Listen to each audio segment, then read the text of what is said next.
সেই দিন ছিল জন্মাষ্টমী। ঘুম থেকে উঠে বাজার হাট সেরে ভাবলাম আজ একটু ঠাকুরমশাইয়ের বাড়ি যাই। বাড়িতে গিন্নিকে সংবাদ দিতে গিয়েই দেখলাম তিনি শ্রীকৃষ্ণের পুজোর জোগাড় যন্ত্র করতে ব্যস্ত। আমি আর তাকে বিরক্ত না করে বেরিয়ে এলাম। আকাশ আজ তুলনামূলকভাবে বেশ পরিষ্কার, কিন্তু বলা যায় না বৃষ্টি হবে ভেবে আমি সঙ্গে ছাতা নিয়েছিলাম। খানিক বাদেই মটলেনে পৌঁছে দেখি কিশোরী চায়ের দোকানে চা খাচ্ছে। আমাকে দেখে খুশি হয়ে বলে উঠল, এই যে বিভূতি, তুমি যে আসবে এই কথা আমার জানা ছিল আগে থেকেই। যাক, ভালোই হলো। এই জন্মাষ্টমীর সকালটা ঠাকুরমশাইয়ের কাছে গল্প শুনে দারুণ কাটবে। ওফ! পাসিং শো কিনে নিয়ে পৌঁছে গেলাম ওনার বাড়ির কাছে। দেখলাম চারি লাল মেঝেতে সুন্দর আলপনা আঁকছে। আমাকে দেখে বলল, আসুন কাকা বাবুরা, আজকে জন্মাষ্টমী বলে আলপনা দিচ্ছি। আসুন আসুন, বাবা ভেতরে অপেক্ষা করছে। গিয়ে দেখি ঠাকুরমশাই খাটের উপর বসে আছেন আর চারির আলপনার কাজ দেখছেন। আমাদের আগমনে খুব খুশি হয়ে বললেন, এই যে দেখছি মেঘ না চাইতেই জল, তা সকাল সকাল এলে বড়। আমি হেসে বললাম, আসলে ঠাকুরমশাই, আমাদের মন আজ বড়ই টানছিল। কিশোরী পাসিং শো বাড়িয়ে আবদার জুড়ে বসল, ঠাকুরমশাই, দয়া করে একটা গল্প শোনান না। আচ্ছা, গ্রামের দিকে জন্মাষ্টমী কেমন হতো? ঠাকুরমশাই মৃদু হেসে বিড়বিড় করে বললেন, গল্পের আবদার জন্মাষ্টমী নিয়ে? ওনার চোখ দুটি দূরের কোনো স্মৃতির দিকে চলে গেল, যেন তিনি এখন আর আমাদের সঙ্গে নেই। পৌঁছে গেছেন বহু বছর আগে, হয়তো অন্য কোনো এক গ্রামে। আমরা ওনার নীরবতা ভাঙলাম না।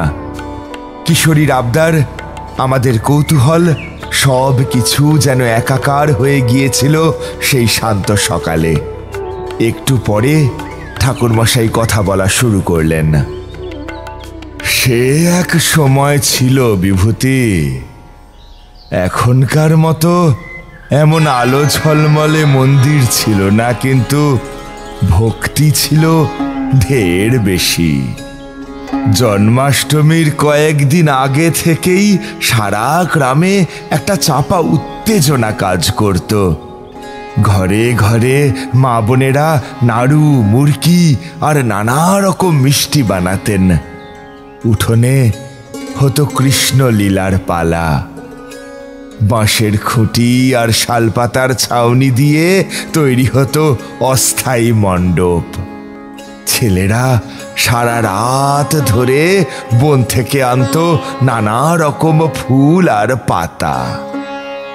জন্মাষ্টমীর আগের রাতে ঘুম আসতো না।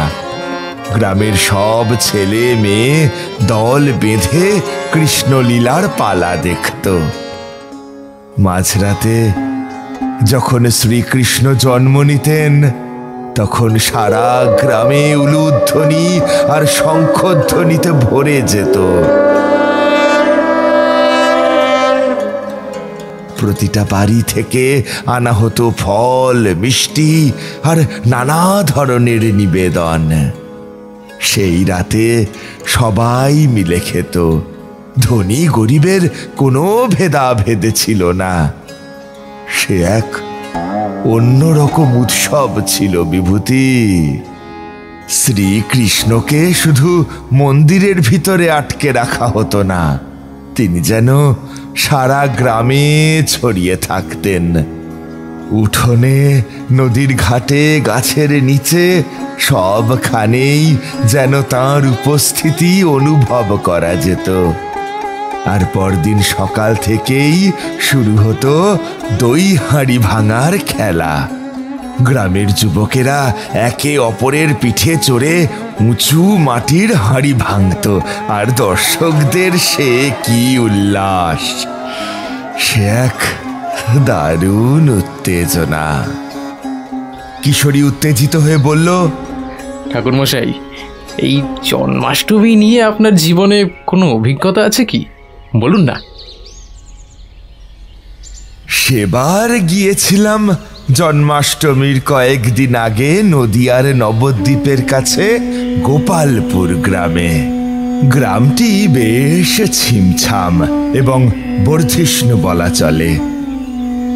আশপাশের অতগুলো মন্দির আর গাছগাছালির মনোরম শোভা দেখে মন ভরে উঠেছিল। গ্রামের পাশ দিয়েই বয়ে গেছে ভাগীরথী নদী। নদীর দিক থেকে ভেসে আসা ঠান্ডা বাতাস মন প্রাণ জুড়িয়ে এক নৈসর্গিক আনন্দে আমাকে বিভোর করে ফেলেছিল। যেহেতু কয়েকদিন পরেই জন্মাষ্টমী, তাই আশেপাশে অনেকগুলো অস্থায়ী দোকান বসেছিল। ক্রমে সন্ধ্যা ঘনিয়ে এলো। চলতে চলতে এমন এক জায়গায় উপস্থিত হলাম যেখানে বেশ অনেক ভক্ত সমাগম হয়েছে। আর শুধু তাই নয়, মন্দিরের গর্ভগৃহে বেদির উপর সুসজ্জিত রাধা মাধবের পূজা হচ্ছে। আর চাতালে বসে কয়েকজন কীর্তনিয়া কীর্তন করছেন। হরে কৃষ্ণ কৃষ্ণ কৃষ্ণ হরে হরে, হরে রাম রাম রাম হরে হরে। হরে কৃষ্ণ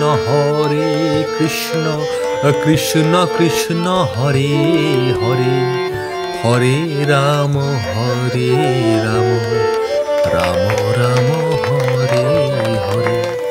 কীর্তনের সুরে তাল মিলিয়ে সমবেত ভক্তমণ্ডলী হাততালি দিয়ে গাইছিল। আমি বিগ্রহের পানে চাইলাম, আর আমার সাধনার শক্তি দিয়ে দেখতে পেলাম সেখানে সত্যিই এক দিব্য হলদেটে আভা ফুটে উঠেছে। সে এক পবিত্র আলো। যাই হোক, সেখান থেকে চলে আসছিলাম। ওই সময়ে গ্রামের এক কোণে একটা মন্দিরের সামনে এসে দাঁড়ালাম। মন্দিরটা ভাঙাচোরা, চারপাশে শুধু নিরেট আঁধার। সেই আঁধারের মধ্যে দাঁড়িয়ে আছে মন্দির। ভাবলাম একটা জায়গা পরিষ্কার করে নিয়ে সেখানে একটু আগুন জ্বেলে থাকবো। জায়গাটা এমনিতেই বেশ নিরিবিলি, আর আমার নিরিবিলি জায়গা পছন্দ। আমি আগুন জ্বালাবার জন্য ব্যস্ত, তখনই পিছন থেকে একটা কণ্ঠ ভেসে এলো। কে আপনি? আর এই ভাঙা মন্দিরে কি করছেন? আমি ঘুরে তাকালাম। দেখলাম এক প্রৌঢ় আমার দিকে তাকিয়ে আছেন। তার চোখে সন্দেহ আর ভয়ের মিশ্র ছায়া। আমি শান্ত গলায় উত্তর দিলাম, আমি একজন পথিক। পথের ক্লান্তি দূর করার জন্য এখানে একটু বিশ্রাম নিতে চাই। লোকটি ঠোঁট বেঁকিয়ে হাসলেন। সেই হাসি ব্যঙ্গাত্মক নয়, বরং গভীর বিষাদে পূর্ণ। তিনি বললেন, পথিক এই মন্দিরে? তার গলার স্বর নামলো নিচু সুরে। এই জায়গাটা ভালো না বাবা, এখান থেকে চলে যান। রাতটা এখানে কাটানোর মতো সাহস আপনার নেই। আমি অবাক হয়ে জিজ্ঞাসা করলাম, কেন, কি হয়েছে এই মন্দিরে? ভাঙা হলেও তো ধর্মস্থান। তিনি আমার পাশে মাটিতে বসে পড়লেন, মাথা নিচু করে বলতে লাগলেন, ধর্মস্থান তো বটেই, কিন্তু এই মন্দিরকে ঘিরে একটা অভিশাপ আছে। গাঁয়ের মানুষ এই জায়গাটা এড়িয়ে চলে। পারতপক্ষে রাতের বেলায় কেউ ভুল করেও এইদিকে পা বাড়ায় না। আমি কৌতূহলী হয়ে তাকে প্রশ্ন করলাম, কিসের অভিশাপ? জানি না বাবা, সেটা অভিশাপ নাকি অন্য কিছু। শুধু এইটুকু জানি, মন্দিরের পিছনে একটা গর্ত আছে। সেখান থেকে গভীর রাতে এক নীলচে আলো বেরোয়। কোনো জ্যোৎস্না নয়, কোনো কৃত্রিম আলো নয়, সম্পূর্ণ অপ্রাকৃত নীল আভা। সেই আলো দেখলেই মানুষের মনে অজানা সন্ত্রাস ঢুকে যায়। যারা দেখেছে তারা স্বাভাবিক থাকে না, তাদের চোখ মুখ দেখলেই মনে হয় তারা যেন অন্য কোনো জগৎ থেকে এসেছে। ওনার কথায় চাপা ভয় ছিল। আমি তারানাথ তান্ত্রিক, আমার কাছে এসব রহস্য নতুন নয়। আমি লোকটার দিকে ঝুঁকলাম। কিসের আলো? কেন এমন হয়? একটা কারণ তো থাকবে। আমার আগ্রহ দেখে লোকটার চোখ বিস্ফারিত হলো, যেন তিনি প্রস্তুত ছিলেন না। কিছুক্ষণ চুপ করে থেকে সরাসরি তাকালেন। আপনি আপনি কি সত্যি জানতে চান? আমি মাথা নাড়লাম। অবশ্যই। লোকটি এবার গলা নামিয়ে বললেন, এই গল্পটা গ্রামের মানুষ মুখে মুখে বলে এসেছে। এর সত্যতা যাচাই করা যায় না। গ্রামের বুড়ো মানুষরা বলে এই মন্দিরের নিচে একটা গভীর গর্ত আছে। আমরা বলি তাকে সর্পদেবীর পথ। বহু শত বছর আগে এই গর্ত খোলা ছিল। সেই পথে সর্পদেবী নাগলোকে যাতায়াত করতেন। গ্রামের মানুষ দেবীকে শ্রদ্ধা করত, পুজো দিত। কিন্তু তখন এক শক্তিশালী তান্ত্রিক ছিলেন, ক্ষমতাশালী কিন্তু লোভী। তার নাম আজ আর কেউ মনে রাখেনি। তা জন্মাষ্টমী রাতে সেই তান্ত্রিক বিশেষ সাধনা শুরু করেন। তিনি চেয়েছিলেন দেবীকে বশ করে তার শক্তি কাজে লাগাতে। মন্দিরে বসে গভীর রাত পর্যন্ত মন্ত্র জপ করেন, কিন্তু সাধনার পদ্ধতি ছিল ভুল। দেবী তার লোভ আর স্পর্ধায় ক্রুদ্ধ হন। জন্মাষ্টমীর সেই শুভক্ষণে দেবী ক্রোধে ফেটে পড়েন। নিজের শক্তি দিয়ে সেই সুড়ঙ্গ বন্ধ করে দেন, আর সঙ্গে সঙ্গে সমস্ত গ্রামকে অভিশাপ দেন যে তার পথ রুদ্ধ করার চেষ্টা হয়েছে, তাই গ্রামের শান্তিও রুদ্ধ হবে। সেই সময় থেকেই মন্দিরের পিছন থেকে নীলাভ আলো বেরোয়, আর সেই আলো দেখা মানেই অমঙ্গল। আমি জিজ্ঞাসা করলাম, তাহলে আপনারা কি সেই আলো দেখেননি? অনেকেই দেখেছে, তবে তারা কেউ আর বেঁচে নেই। যারা দেখেছে তাদের মানসিক বিকৃতি হয়ে গেছে, তাই আমরা জায়গাটাকে এড়িয়ে চলি। এমনকি দিনের বেলাতেও কেউ আসি না। আমি ওনার কথা শুনছিলাম, আর ভিতরে এক অজানা টান অনুভব করছিলাম। এমন এক রহস্য, এমন লোককথা আমি কোনো দিনও শুনিনি। আমি উঠে দাঁড়ালাম।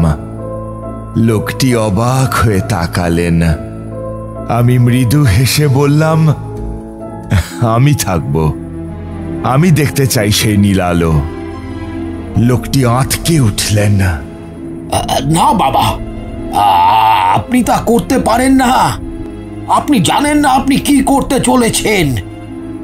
আমি জানি, আর সেই কারণেই আমি এখানে এসেছি।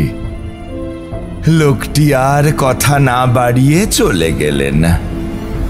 আমি সেদিন রাতে থেকে গেলাম। বিশ্বাস করবে না, রাতেই আমি দেখলাম আবছা নীলচে আলো, যদিও খুব ফিকে। চারপাশে আগাছার জঙ্গল ভরপুর। যাই হোক, পরদিন সকালে গ্রামে প্রবেশ করলাম। একটা বটগাছের নিচে বসেছিলাম। দেখলাম একজন আমার দিকে এগিয়ে আসছে। সঙ্গে ছিল গতকাল রাতে দেখা সেই লোকটি। বৃদ্ধ লোকটি পরিচয় করিয়ে দিয়ে বললেন, বাবা, ইনি আমাদের গোপালপুর গ্রামের প্রধান। ইনি আপনার সঙ্গে একটু কথা বলতে চান। গ্রাম প্রধান দুই হাত জোড় করে নমস্কার জানালেন। আপনি নাকি গতকাল রাতে এই মন্দিরেই কাটিয়েছেন? আপনার কিছুই হয়নি? আপনি তো জানেন এই মন্দিরের কারণেই আমাদের গ্রাম অভিশপ্ত। কি করব বলুন তো, আপনার ক্ষমতার কথা জানি না, তবে আপনি যে অসাধারণ কেউ আপনাকে দেখেই বুঝতে পেরেছি। আমি মাথা নাড়লাম, বললাম, আমি তারানাথ তান্ত্রিক, অভিশাপ মোচনের জন্য এখানে এসেছি। গ্রাম প্রধান স্তম্ভিত দৃষ্টিতে তাকালেন। বিস্ময় আর অবিশ্বাস ছেয়ে গেল তাঁর চোখে মুখে। আমি সরাসরি বললাম, দেখুন, আমি এই গ্রামের অভিশাপ মোচন করতে চাই। আমি ওই গর্তে প্রবেশ করব, তবে আমার কয়েকজন সাহসী মানুষের সাহায্য লাগবে। গ্রাম প্রধান মাথা নিচু করে কিছুক্ষণ ভাবলেন, তারপর বললেন, সাহসী লোক? কে যাবে ওই গর্তে? সবাই জানে ভেতরে কি আছে। আমি শান্ত স্বরে বললাম, যদি মুক্তি চান সাহস করতে হবে। আমি একা ঢুকবো গর্তে, বাকিরা শুধু পথ দেখাবে। আমার কথা শুনে কয়েকজন কৌতূহলী গ্রামবাসী এগিয়ে এলো। তাদের চোখে ভয় থাকলেও মুক্তির আশা ছিল তার চেয়েও বড়। একজন যুবক নাম বিজয়, সে প্রথমে বলল, আমি যাব, যদি এতে আমাদের গ্রাম অভিশাপ মুক্ত হয় তাহলে আমি জীবন দিতেও রাজি। বিজয়কে দেখে আরও কয়েকজন এগিয়ে এলো। প্রবীণ কৃষক রতন আর গ্রামের সবচেয়ে বয়স্ক দয়াময়।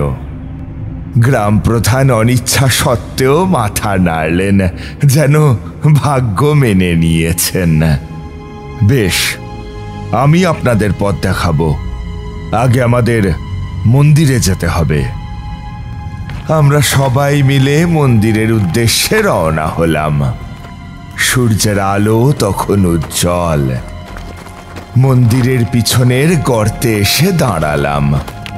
গর্তটা সত্যি বড্ড গভীর আর অন্ধকার।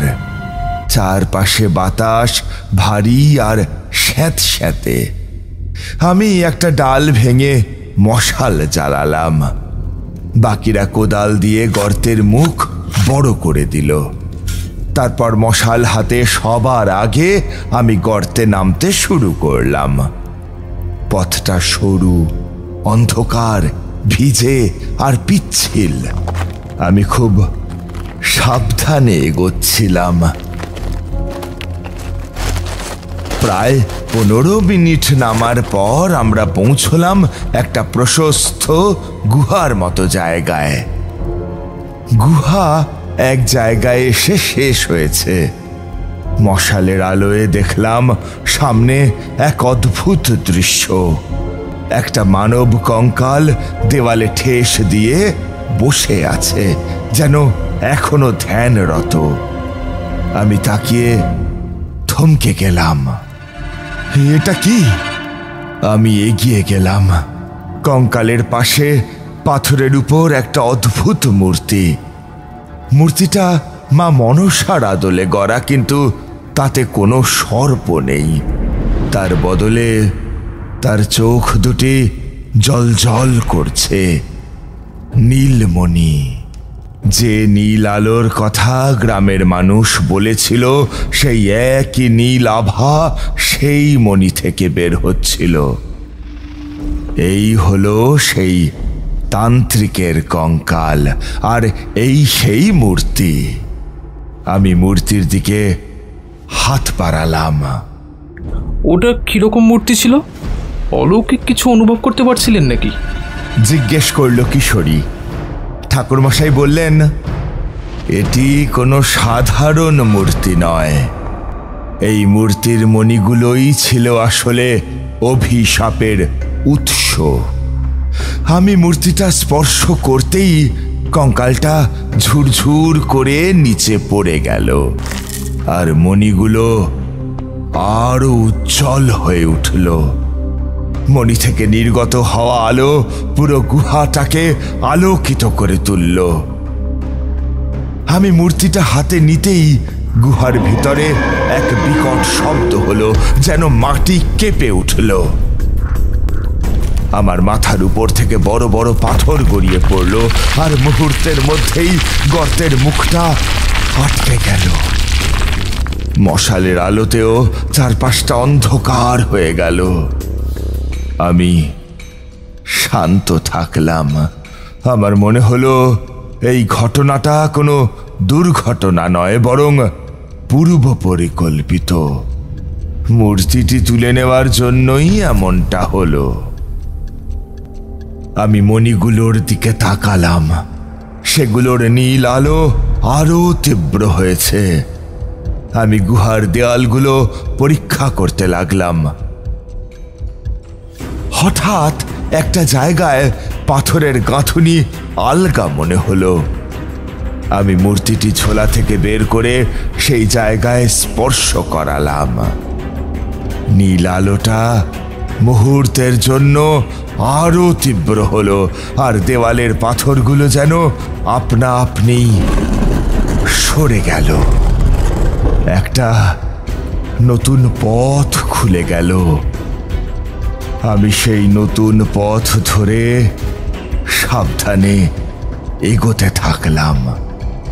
পথটি ছিল খুব সরু এবং শেষ পর্যন্ত আমাকে মন্দিরের পিছনের দিকেই নিয়ে এলো।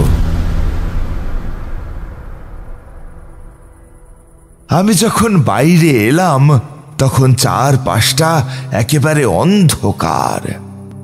আকাশে চাঁদ নেই, শুধু কিছু তারা জ্বলছে। দেখলাম গ্রামের মানুষগুলো তখনও অবাক হয়ে তাকিয়ে আছে। তাদের চোখে বিস্ময় আর ভয়। কিভাবে পারলেন? হ্যাঁ, কিভাবে? বিজয় জিজ্ঞাসা করল। আমি কোনো উত্তর দিলাম না, শুধু হাসলাম। আমি জানতাম এই মূর্তির ক্ষমতা সাধারণ নয়। সেই দিন রাতটা আমি বটগাছের নিচেই শুয়ে রইলাম, কিন্তু আমার ঘুম আসছিল না। মাথার ভিতর কেমন যেন একটা অস্থিরতা কাজ করছিল। গভীর রাতে হঠাৎ আমার মনে হলো একটা নারী কণ্ঠ আমার কানে ফিসফিস করে কিছু বলছে।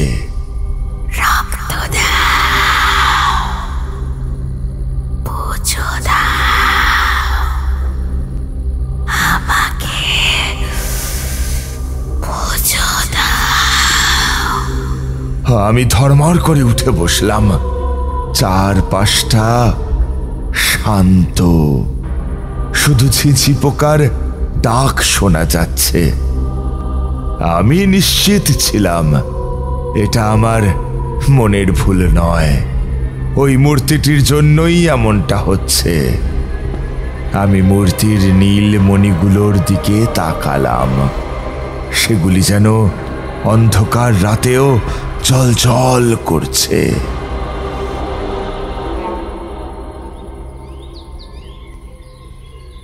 পরদিন সকালে গ্রাম প্রধান আমার কাছে এলেন।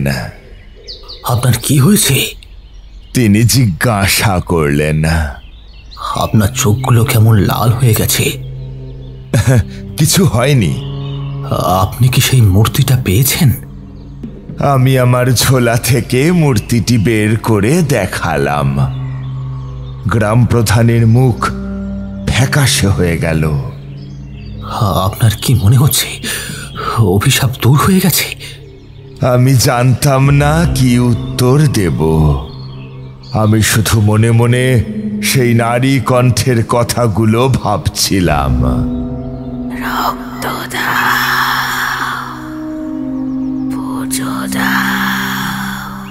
গ্রাম প্রধানের ফ্যাকাশে মুখ দেখে আমি কিছুটা অপ্রস্তুত হয়ে পড়লাম।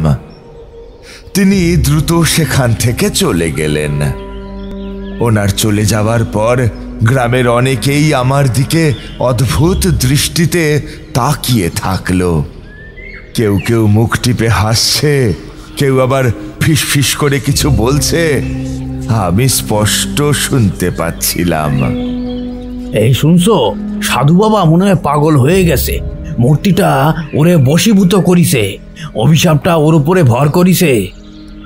আমি তাদের কথায় কান দিলাম না, কিন্তু তাদের ঘৃণা আর ভয়ের দৃষ্টি আমাকে অস্বস্তিতে ফেলে দিল। আমি বটগাছের নিচে বসে একা একাই মন্ত্র আওড়াতে লাগলাম। ওম ক্রিং ভদ্রকাল্যে নমস্তুতে সন্তুষ্টা দেবী। কিন্তু সেই নারী কণ্ঠের ফিসফিসানি আমার কানে ক্রমাগত বাজছিল।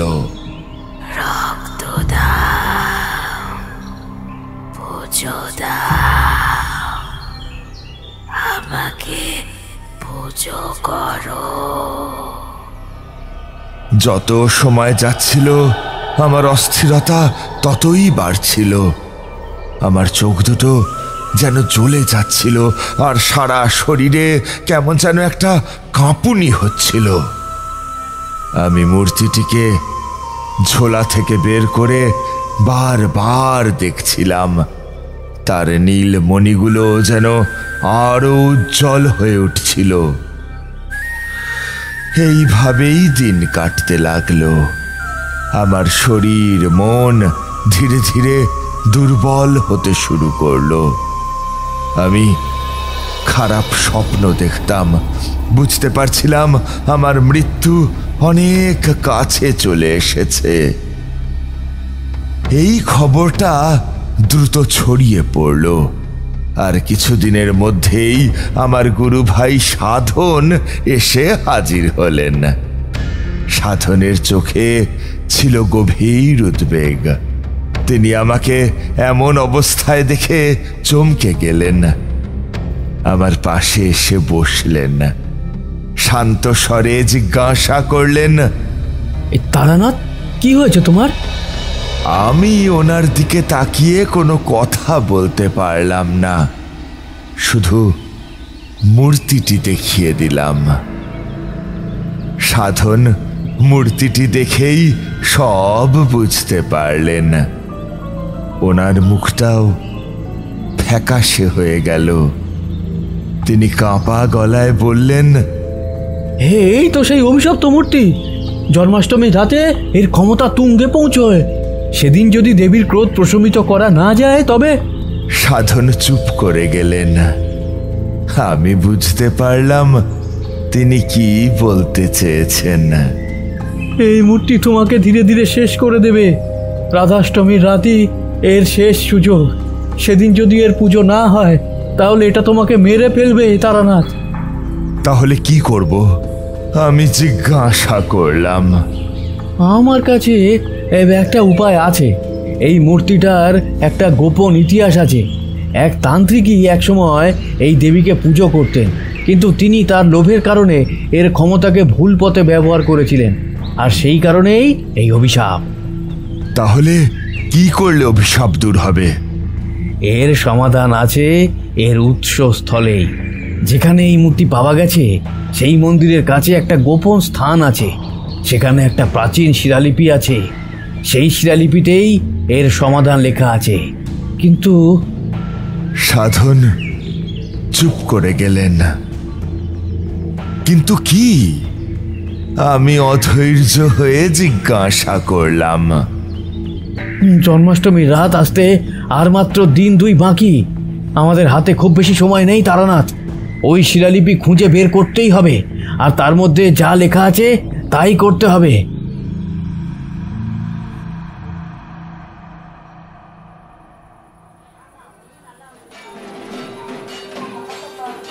জন্মাষ্টমীর রাত এলো। গোটা নবদ্বীপ তখন উৎসবের আনন্দে মাতোয়ারা। ঘাটে ঘাটে ঢোলের শব্দ, কীর্তনের সুর আর ভোগের সুবাসে বাতাস ভারী। কিন্তু আমি আর সাধন সেই উৎসব থেকে অনেক দূরে গ্রামের নির্জন শ্মশান ঘাটে বসেছিলাম। সেই রাতে শ্মশান ঘাটটা আরো রহস্যময় লাগছিল। চারপাশে শুধু জোনাকির আলো আর ঝিঝি পোকার ডাক। সাধন এক মনে ওনার তন্ত্রক্রিয়া শুরু করলেন। তিনি কিছু মন্ত্র আওড়াচ্ছিলেন আর মাঝে মধ্যে আমার দিকে তাকিয়ে দেখছিলেন। মূর্তিটির নীল মণি দুটো সেই রাতে আরো উজ্জ্বল হয়ে উঠেছিল। হঠাৎ করেই আকাশটা কালো হয়ে গেল, চাঁদটা মেঘের আড়ালে হারিয়ে গেল। শ্মশান ঘাটের শান্ত পরিবেশটা হঠাৎই থমথমে হয়ে উঠল। একটা শীতল বাতাস বইতে লাগলো আর আমার শরীরের কাঁপুনি আরো বেড়ে গেল।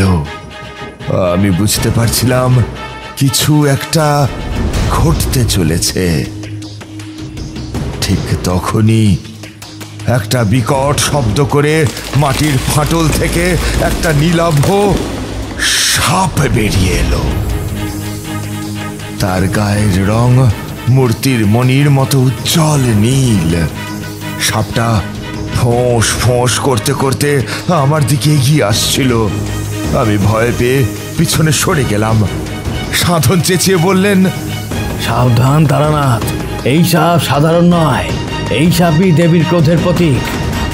আমি কিছু বোঝার আগেই সাপটা বিদ্যুৎ গতিতে আমার হাতে, যেখানে আমি মূর্তিটা ধরেছিলাম, সেখানেই ছোবল মারল।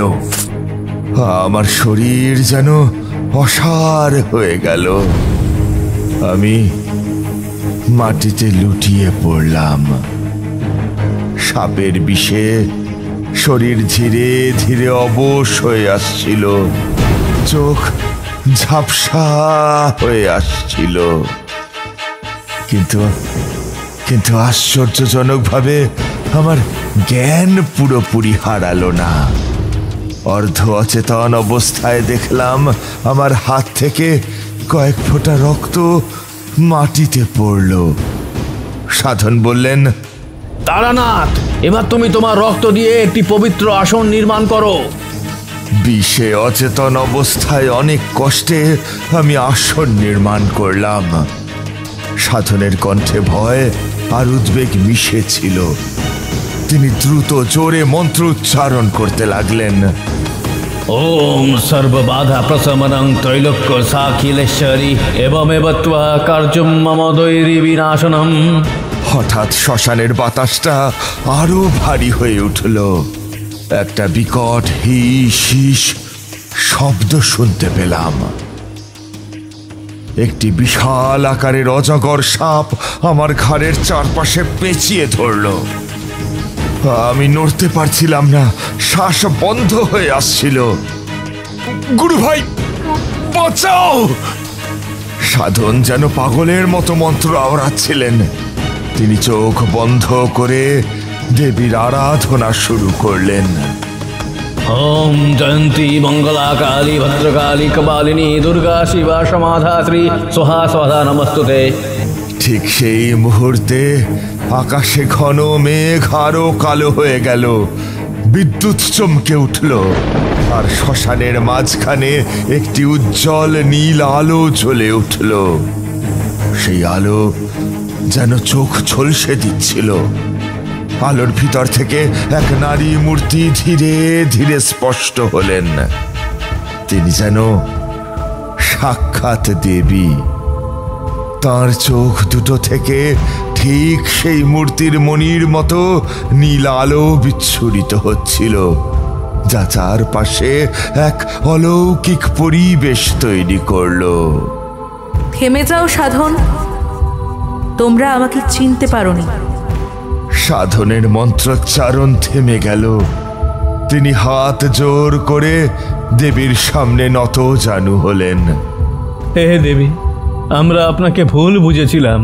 আপনার ক্রোধের কারণে আমরা ভীত হয়েছিলাম। এই তারানাথের জীবন রক্ষা করুন। দেবী বললেন, এই তারানাথই আমার প্রকৃত পূজারী। সে লোভের বশে নয়, ভয়কে জয় করে আমাকে পুজো করেছে।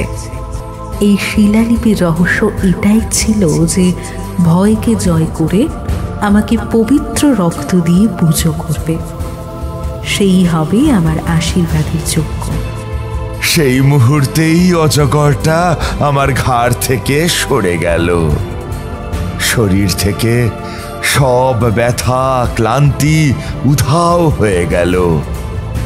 আমি সম্পূর্ণ সুস্থ হয়ে উঠে দাঁড়ালাম।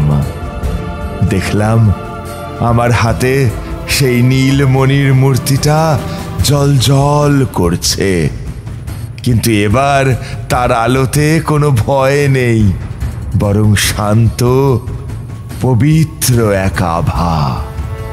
দেবী, আপনি কে আর কেনই বা আমাদের উপর এমন অভিশাপ দিয়েছিলেন? দেবী উত্তর দিলেন, আমি শুধু একজন দেবী নই, আমি সর্পকুলের রক্ষামূর্তি। শত শত বছর ধরে আমি ওই মন্দিরের পেছনের গুহায় ছিলাম, সর্পকুলের রক্ষা করে আসছি ওখানে থেকেই। তোমরা যাকে অভিশাপ ভেবেছিলে তা আসলে ছিল আমার সতর্কবার্তা। কোনো মানুষ যখন লোভের বশে আমাকে আমার স্থান থেকে সরিয়ে দেয়, তখন আমার ক্রোধ জাগ্রত হয়ে ওঠে। সেই ক্রোধই রূপ নেয় অভিশাপের। তাহলে কি সেই তান্ত্রিকও? হ্যাঁ, সেই তান্ত্রিকও আমাকে লোভের বশে ব্যবহার করতে চেয়েছিল। সে জানতো না আমি কেবল রক্ষা করতে, বিনাশিনী নই। তার উদ্দেশ্য অপবিত্র ছিল, তাই সে মারা গিয়েছিল। কিন্তু জন্মাষ্টমীর রাতের কথা কেন বলা হয়েছিল? আর কেনই বা সেই নীলাভ সাপ তারানাথকে দংশন করল? জন্মাষ্টমীর রাত, এই রাতে পূর্ণিমার আলোর সঙ্গে কৃষ্ণ নামের এক অদ্ভুত মহিমা মিশে যায়। সেই পবিত্র মহিমাই আমার ক্রোধ প্রশমনের একমাত্র উপায়।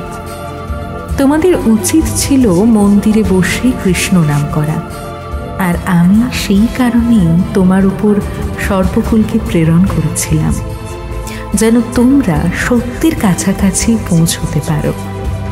সেই নীলাভ সাপটি আমারই অংশ। তার দংশনের বিষে তারানাথের শরীর অবশ হয়েছিল ঠিকই, কিন্তু তোমার পবিত্র রক্ত দিয়ে তুমি যে আসন এঁকেছিলে তা আমার ক্রোধকে শান্ত করেছে। দেবী তার শেষ কথাগুলি বললেন।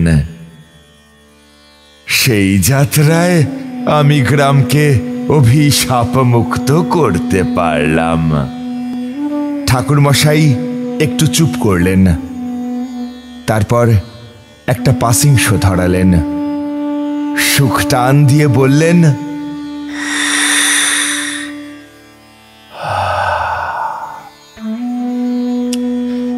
আমি তখন গ্রামের বাড়িতে বিছানায় শুয়ে। সেই রাতের পর আমি 2 মাস জ্বরে ভুগেছিলাম। শরীরটা ভীষণ দুর্বল হয়ে গিয়েছিল। এক সকালে সাধন আমার কাছে এসে বসলেন। এখন কেমন লাগছে তারানাথ? এখন ভালো আছি, কিন্তু সেই রাতের কথা কিছুতেই ভুলতে পারছি না। সাধন আমার কপালে হাত রাখলেন, তারপর বললেন, সেদিন যদি ঈশ্বর আমাদের সহায় না হতেন, হয়তো আমরা কেউই আর পরের দিনের সূর্য দেখতে পারতাম না। এরপর আমি বিশ্রাম নিয়ে ধীরে ধীরে সুস্থ হয়ে উঠলাম। কতদিন আগের ঘটনা, কিন্তু তার স্মৃতি এখনো চোখের সামনে ভাসে।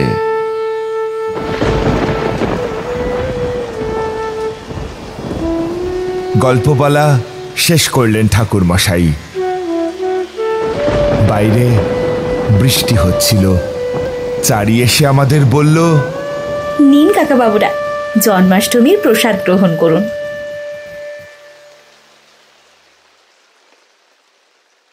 আমাদের এই গল্প যদি আপনাদের ভালো লেগে থাকে তাহলে অবশ্যই লাইক করবেন এবং শেয়ার করবেন। যারা চ্যানেলটিতে নতুন তারা অবশ্যই সাবস্ক্রাইব করুন। শুধু বেল আইকনটি টিপে নোটিফিকেশন অন করে দিন, যাতে আমাদের পরবর্তী কাজগুলোর খবর সবার আগে আপনার কাছে পৌঁছয়। ধন্যবাদ।